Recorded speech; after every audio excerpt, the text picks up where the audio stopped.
Hello, welcome back to this channel. Now, for those who do or probably don't know, I've been working on Friday Night Funkin Mod for over the past, almost 3 years, I think. This mod has gone by many names. Sonic.exe Pulse Mix, Foxer's Brutalizing Frenzy, and now Foxer and AlexAndra Frenzational Alters. Frenzational Alters is a collaboration mod which features the OCs of basically everyone whose name is right on screen right now. The characters live in a cartoon version of Sonic Pulse, with a bunch of Toon Force, wacky hijinks, and overabundance of EXE characters. This video will give brief rundowns of 5 of the main characters, because one of them is definitely good enough to get his own video, and 3 other characters that aren't on the wiki. These bottom characters here don't really have much lore, and so I'm simply just gonna talk about them just for complacency alone. At the time I'm recording this, it's July 15th, and it's Foxer's 5-year anniversary, so we'll start with him. Foxer the Spiker, originally known as Foxer Fennec and vice versa, was created all the way back in 2019 and first debuted on the SRB2 Discord server. One of the first appearances I've actually did with the character was in having his own story. This story was known as Foxer's Demonic Throwdown, and it also featured Metaltron Mouse, Xenophanes, and AlexAndra the Tamandura. Xenophanes is being evil around these parts, and it's up to Foxer to stop her. Considering how busted the character is, the story writes at her in a way where it's like, she's a fraud. And this is just nothing and garbage. Also, considering the stuff that Smash and Rerun posts, well, yeah, this is totally deserved. Okay, design and personality. Foxer is basically one big Daring Exception Prince shoutout, taking influence from a couple of the characters he's voiced. It's mainly just Kokichi, Impmon, and Vmon he takes inspiration from. In case you want to know how subtle this is, the character's voice is me trying to do a Kokichi impression. Foxer was more of a very basic character early on, until I gave him his first redesign, and that first redesign then got simplified into the one he has today. As for a couple of other small stuff, like the reason why he's a hybrid of multiple fox breeds, love of Fang basically, I love Fang so much, I want another character like that. Foxer is basically an original character with an EXE form, as well as powers and characteristics, making him an OC-EXE hybrid. There's also another way to be classified as this, being a character based off an OC, or being an alternate version of that character, but as an EXE. A lot of my characters have this perk, and one of these characters is Metaltron Mouse himself. Now, Metaltron is, one of my oldest characters. He is the oldest character I have, not counting the technicality that Surasound has. Metaltron has been the ringer. He first started out as my pet mouse in Animal Jam, and has been used as my player character in my many Toontown playthroughs. Metaltron's design doesn't change too much. After changing from, green to pink, the character basically stays in pink, and over time gets smaller stuff like ear cuts and, shoes. Metaltron is mainly a chill little person that also acts as a Foxer tech support behind the scenes. He also has a EXE form known as Rewritten, which is just Rewrite Prime, but a rat. Nice. If you're looking at Surasound and you think to yourself, wow, this guy really looks like a Sonic skin from Smash Bros, but as his own character, then yeah, you'd be right, he literally is that.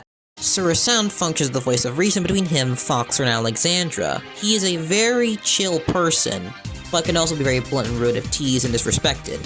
What basically started out as a Sonic with a Mohawk US cut is now his own distinctive character who kind of just still feels like Sonic, but the D-side version. The character has the ability to manipulate and control sound waves, and he can also absorb them in case they ever send back at him. Here's the special move list in case you wanted to know. Next up is AlexAndra Tamandura and Malice Mole. Rather than putting Foxer near to AlexAndra, I tied both her and Malice together because they shared a similar, thing. That thing is, they used to be echidnas. AlexAndra originally wore, green clothing, but that was changed to orange, and the only ones I could find were of her in orange clothing. Malice, though, was different, as she was based off a character known as Smalley Vitus Grape. Yeah, Malice was originally known as a Biggie Cheese joke. Once AlexAndra was in her Tamandura design, she basically stayed like that. It's just how, the indents on her arms and legs have been drawn that's been changed. Malice is different, though. Malice, in our first ever designed in her first redesign was basically fully clothed, but second redesign onward and she's just like all the other guys in the Sonicverse. Both characters are smart and very crafty, but as AlexAndra is more impulsive and rushes into things, Malice is a very scrambled individual, her brain running around a mile a minute. Okay, so that's all of the main characters. Let's go to like the supporting and background 3 down here. Woodrow may be called the Red Wasp, but he's actually a Velvet Ant. He's a little scrimblow guy who's very headstrong and confident. He's basically like if Scrappy-Doo was a good character. His current design now has 4 arms, he can regrow his limbs are very simplified in that design, and he has a vest now. Woodrow and Lepus are neglected all the same, with both of them only having like 2 pieces of artwork, and with this one being their 3rd. Selene, however, it'll be her 4th. Selene and Lepus have a sun and moon thing going on, even though Selene uses both the Latin word for sun and the Greek word for moon together. While Selene mainly only gets a pair of pants and her shoes are now blue, and she's now called Selena, why I kept saying Selene. Lepus wears a light purple sweater with some lime green, and she has Carrottia's shoes from the Archie book. Lepus and Selena live together, and it's pretty clear about how their interactions and dynamic would be without them having to utter a single word. So yeah, that's basically everyone, but we're not done yet, as like the top 5 here all have D-side designs, so let's go through them. The D-side Foxer takes influence from 2 Digimon, Gilmon and Impmon X. The character is a bright red to make sure it doesn't clash with Tails. The Impmon influences with the gloves. One half of them is purple, and one of them was originally pink, but now it's a dark blue. The cuffs are done in a similar way that referenced one of his collar redesigns that was scrapped. A D-side version of Foxer already existed as it was fan art, so this can technically be considered a redesign of sorts. Moving on to AlexAndra, her design was actually pretty cool. She was based off of a northern Tandora instead of a southern.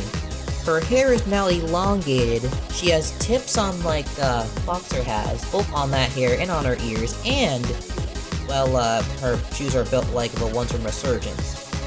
One thing I should note about this AlexAndra design would probably be the color palette, as I couldn't really nail down a singular one that would have worked best for it, so, you're gonna have to wait a little while in the video to see the finalized one. Now we move on to Suro. Suro's design is kinda unique, as it's basically an Ashura reference, and he's also been undesonicified. Both his design and Metaltron's are my favorites. Now for the rat himself. So Metaltron's design takes influence from 2 Digimon, Chumon and his other one I can't pronounce for some reason. He has shoes swapped with AlexAndra, and he has overalls now, which are a reference to some of Oswald's Walter Lance depictions. And lastly is Malice. Now Malice is actually a long-tailed mole, and she actually is a character that retooled a lot from her original design. This design took some influence from Elegance, the main antagonist of the Rolling Rascal game. Like the other D-side characters, she's based off the Digimon, Dairojimon, and she now swaps shoes with Suro-san. Now I'm just making a few finishing touches on characters and assets. One last thing I should know about AlexAndra's current, like, D-side design is that Sage basically chose the colors and stuff. I have been gatekeeping those uploads for a very long time, and I think it's time that I, actually bother to use them and upload them for people to see and stuff, because I've just been really unmotivated to do stuff like this, so any support is appreciated. I'm gonna start uploading content that's been on the shelf since like April 24th, so stay in tune for those. Anyway, thank y'all for watching and have a good day, guys.